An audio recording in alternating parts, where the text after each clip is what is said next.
Greeting from eMedinexus and IGCP Group. I'm Dr. K.K. Agarwal, its editor-in-chief. Welcome to our show, Chat with Dr. K.K. Today's discussion will be on an uncommon, still common disease. I say uncommon because uncommonly diagnosed, and common because now it is being increasingly being diagnosed in the country. And the disease is celiac disease. To discuss with me, I have two experts. Dr. Vineet Ahuja, who is the professor of Department of Gastroenterology and Human Nutrition at Delhi-based All India Institute of Medical Sciences. And with me is Dr. Vijay Yajnik, who is the director, Crohn's and Colitis Center, Mass General Hospital, Harvard Medical School, Boston, US. Welcome to our show. So, Vijay, how common is celiac in US? So, celiac is a very common disease because, it's 1% of the American population has it. But if you take Scandinavia and other European countries, they increase the number could be as high as 2%. So, as you almost 1 in 100%, 1 in 100 patients we see with symptoms have celiac disease. And what about in India? India also, it seems to be fairly common. My colleague in the department, Dr. Govind Makharia, recently did a study whereby he looked at the community and found out roughly about same figures, 1 in 100. In fact, who had celiac disease, so serology was positive, celiac serology was positive in these patients. And finally, there was, I think, around 0.7 or 0.8% were diagnosed to have real celiac disease.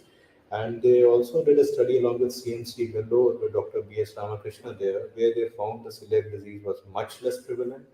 And they did a study, Dr. Makharia also did a study with Dr. Goswami in Guwahati, where they found that it was not as common as Delhi, but definitely more common than South India. But in Delhi, and another study has been done by Dr. Ajit Sood from Ludhiana, and all these studies show that at least in North India, the predominantly eating area, the prevalence is as common as the people in US.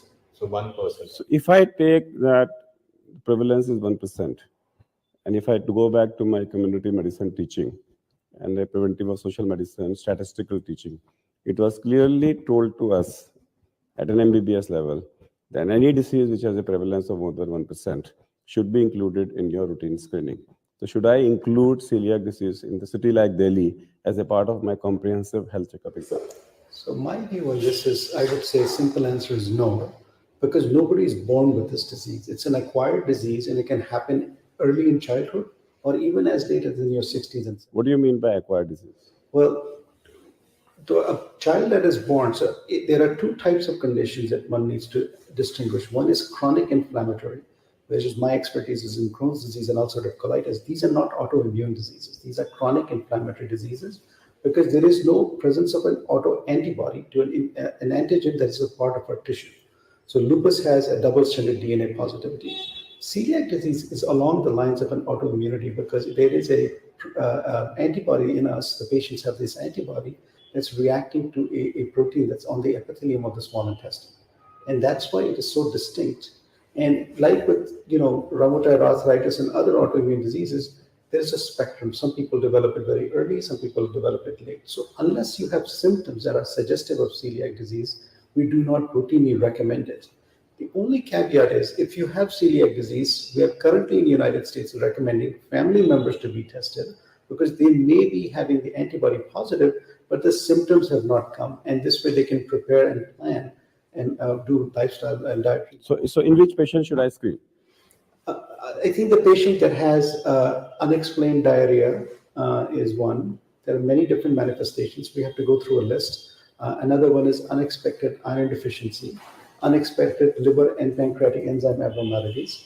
There are some skin disorders that also often link to the gut and they have celiac disease. And there's a type of dermatitis we call dermatitis. So no, see again, let me come back. In India, hemoglobin is low in everybody. The average hemoglobin in a female, you will get 8 to 10. No, I'm coming. So this is, that criteria cannot be used. That criteria cannot be used. Diarrhea, yes, 4 weeks diarrhea, I should rule out a celiac disease. And the third thing you told was? There are some signs and So SGOT, SGPT, we have 37% metabolic syndrome. And out of them, half of them will have some SGOT, SGPT elevation.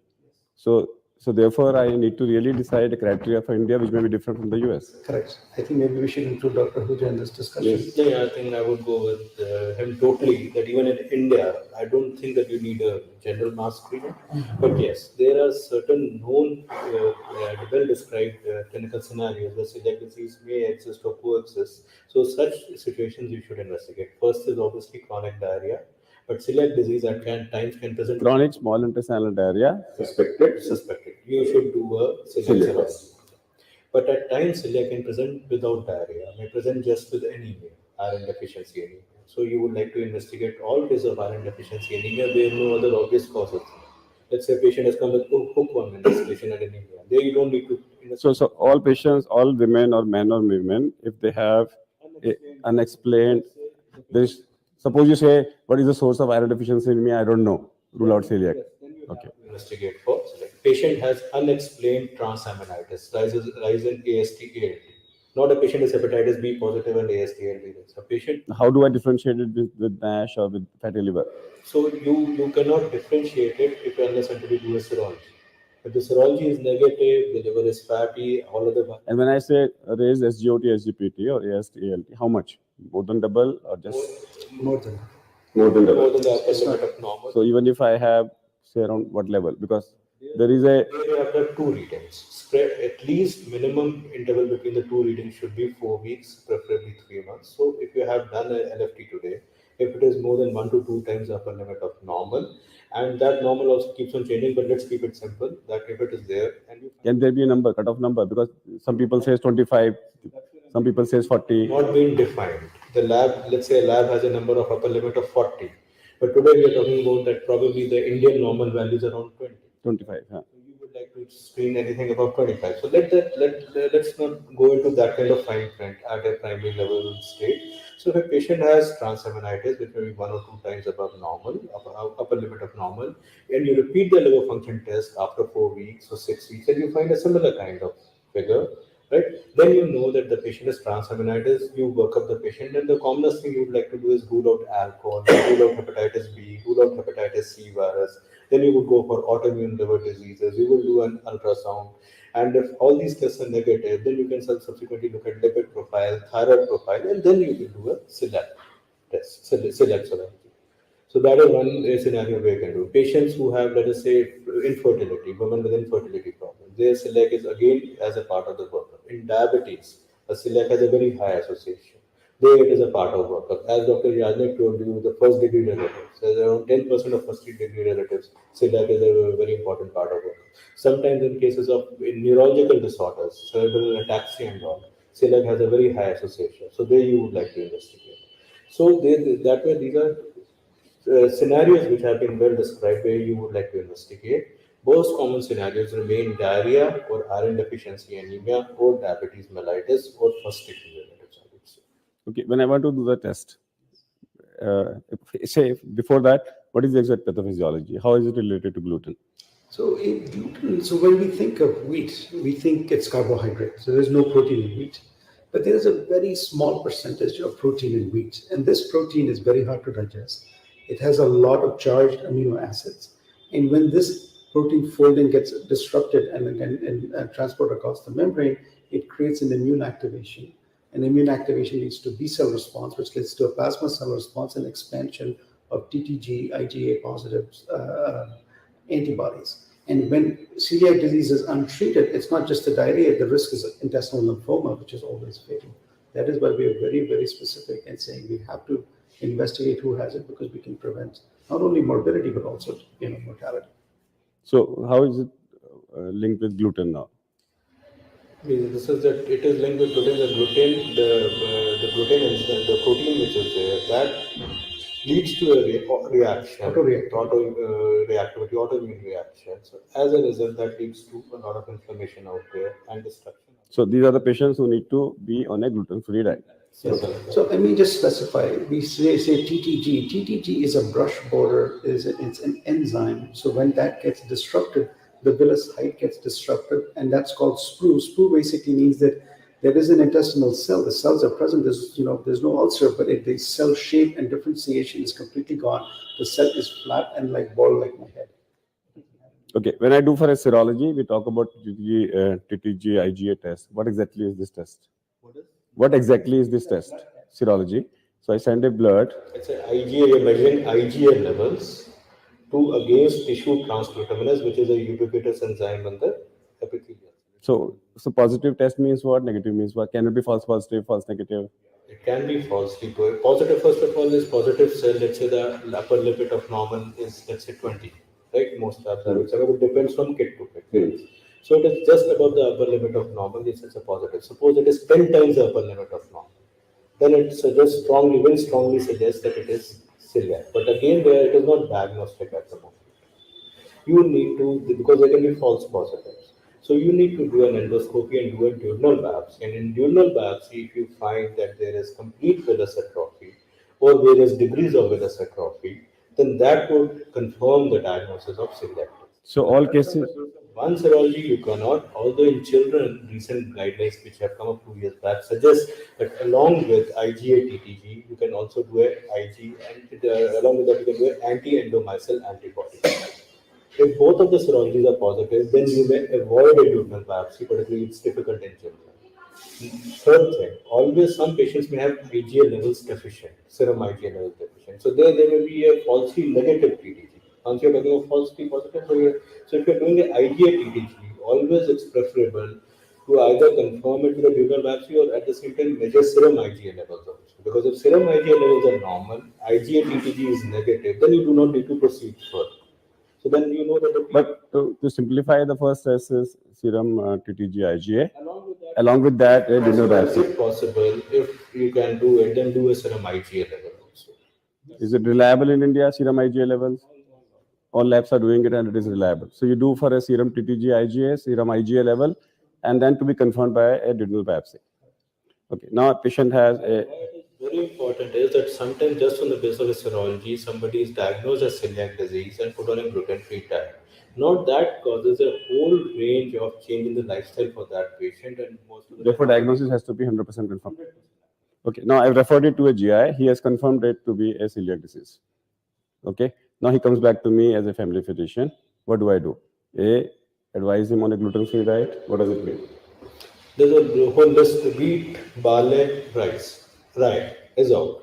Zero diet. Zero diet. Even 20 milligrams or 50 milligrams can cause some damage. So zero. So you have a whole list of food material which may have gluten. That may range from some kinds of ice creams to any other thing which you're not even aware of. You're not talking of simple roti, we're not talking of cake, you're not talking of... But I need to give an answer to a roti. So therefore, besan is zero gluten. My recommendation is zero gluten. No, therefore I'm saying I have to give an alternative for a roti. So I says from wheat to go to besan, makkah, and rice. So I need to give a solution to the person, otherwise he will not listen to me. A simple solution is absolute abstinence and then switch to besan and rice containing flour. So he should go back to a absolutely gluten-free diet. And apart from that, does he need any other treatment? Well, I tend to check. Uncomplicated. I tend to check the TTG IgA again after a few months of being gluten-free. If the level of the antibody or the titer of the antibody goes down, you've confirmed with the patient that this is truly celiac disease. And this will also reiterate and also make the patient really believe that this is the right diagnosis, because, it's a very major change of life to eat no wheat. I mean, we all love our parathas in the morning. And so I think it's important to be very accurate in this. So I repeat celiac testing months later and then. Before I go further, when I talk to my Ayurvedic friends and I start reading Vedic descriptions, there is a mention of a condition called Anna Dosh. It's clearly described in Vedic literature, a disease called Anna Dosh, which may have two meanings. One of the meaning can be that they were referring to celiac disease. Anna basically there means gehu. In Ayurveda, Anna means gehu. Gehu is the staple diet for Anna. Dosh means a disorder. So there can be two interpretations of that. Either they are talking about celiac disease, or they are talking about heavy carbohydrate diet leading to insulinemia, hyperinsulinemia, metabolic syndrome, diabetes, pot belly obesity, central obesity, and heart disease. These two things are, and this term is described. So that means Rishi Muni at that time knew that either we have a we have celiac disease in the country, or we have a hypersensitivity to wheat leading to insulin I resistance. think this has also been described in the Western world. Hippocrates described a patient, a child that had intolerance to wheat. So unlike Crohn's disease and ulcerative colitis, which you think are relatively new disease, I think celiac has always been there.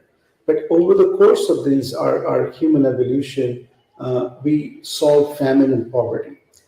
Wheat was a type of a grain that grew across the globe and with very quick, rapid expansion. So I'm thinking back in the day, people were taking all kinds of different, grains, not just wheat. In the more modern world, we've become a pure wheat diet.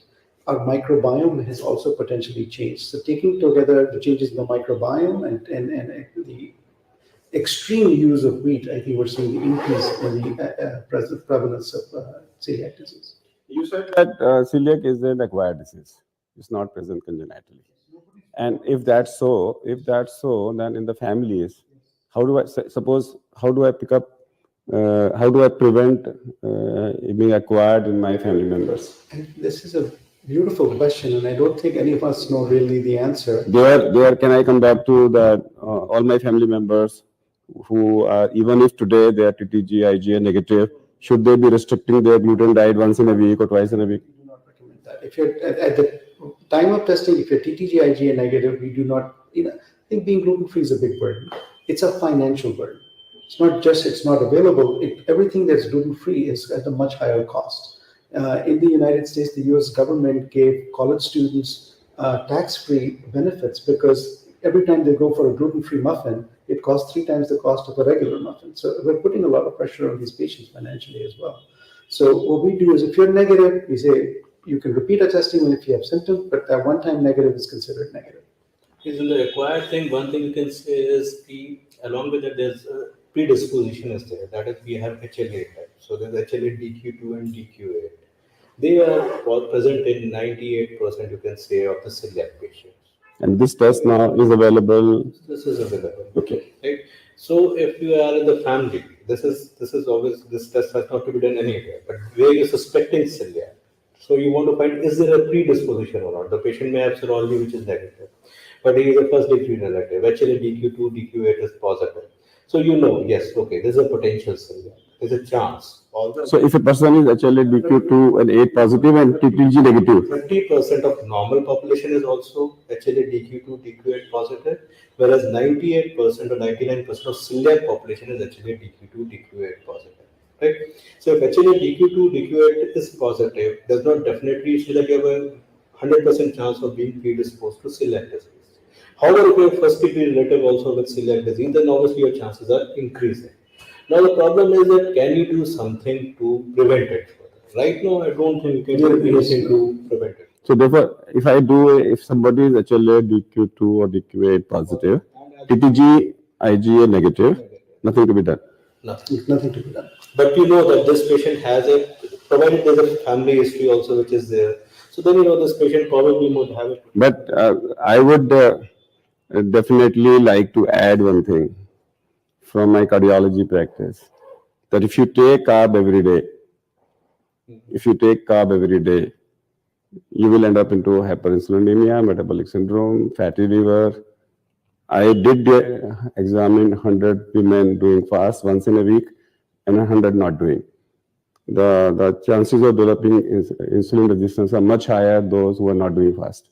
So traditionally, our Rishi Muni's fast of not eating carbs once in a week, not eating once in a month extra on the day of Ekadashi, and 18 days extra in Navratras. You don't eat gehu. Gehu is something which you don't eat. You don't offer gehu to God.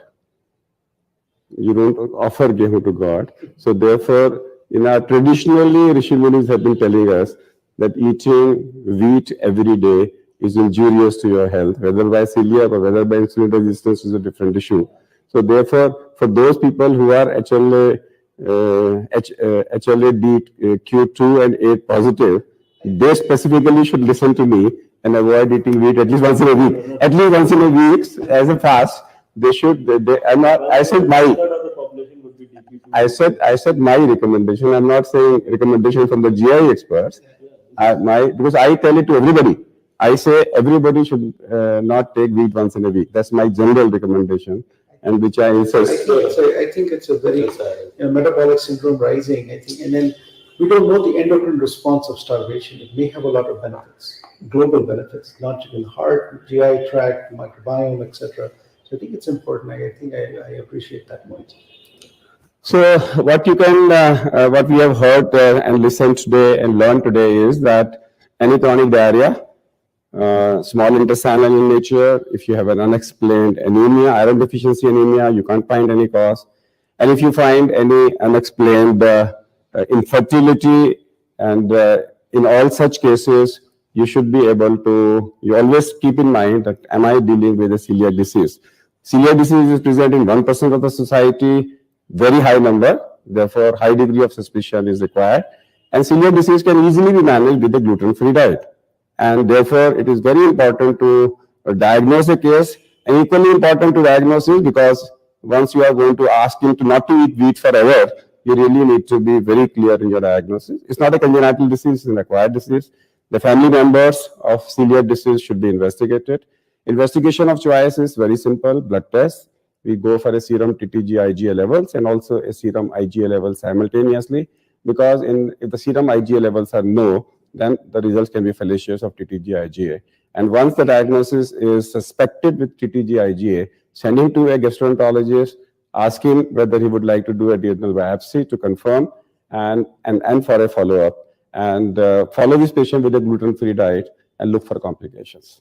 And let's thank both Vineet and Vijay to be here with us in this show. And I'm sure that celiac disease is, from today onwards, you should be able to diagnose celiac disease in your practice. We'll come back with one more show. Till that, goodbye. Thank you.